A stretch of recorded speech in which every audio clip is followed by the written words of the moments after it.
Empowered to thrive, will our families, our economies, and our societies reach their fullest potential.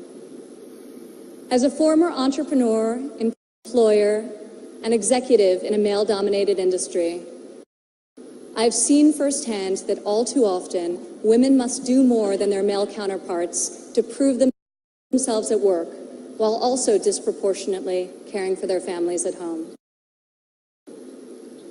After my father's election, I saw an opportunity to leave my businesses for the privilege of serving our country and empowering all Americans to succeed. Our administration is advancing policies that enable women to pursue their careers and care for their families. Policies that improve workforce development and skills training, and policies that lift government barriers and fuel entrepreneurship so that Americans can turn their dreams into their incredible legacies.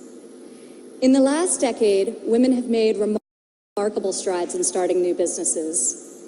Globally, between 2014 and 2016, entrepreneurship activity amongst women has increased by 10%.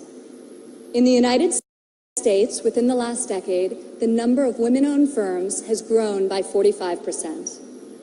Even more promising, minority women have started nearly 8 in 10 new woman-owned businesses.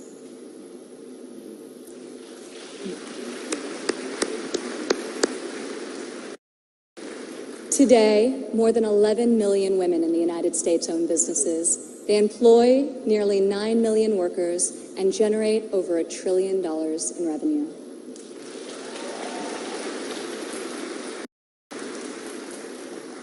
Many women become entrepreneurs and job creators out of necessity.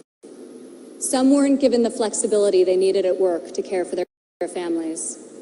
Others lacked professional sponsors or weren't given a fair shot at a promotion. Instead, women, like the many here today, are charting their own courses and achieving incredible feats. Fueling the growth of women-led businesses isn't simply good for society, it's good for our economy. One study estimates that closing the gender entrepreneurship gap worldwide could grow our global GDP by as much as 2%. The women in this room can lead the way in closing that gap and ushering in a new era of greater prosperity.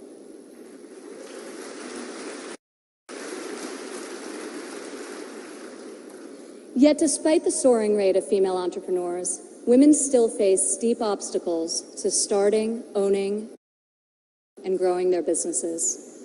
We must ensure women entrepreneurs have access to capital, access to networks and mentors, and access to equitable laws. In developing countries, 70% of women-owned small and medium-sized businesses are denied access to capital. The result has been a nearly $300 billion annual credit deficit for women entrepreneurs in the developing world. In the United States, a Harvard Business Review report found that investors ask men questions about their potential for gains, whereas they ask women questions about their potential for loss.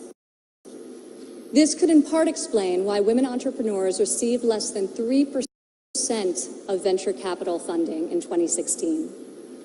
We are working hard to reverse this trend. The U.S. Small Business Administration, for example, increased lending to women by over $500 million this year alone.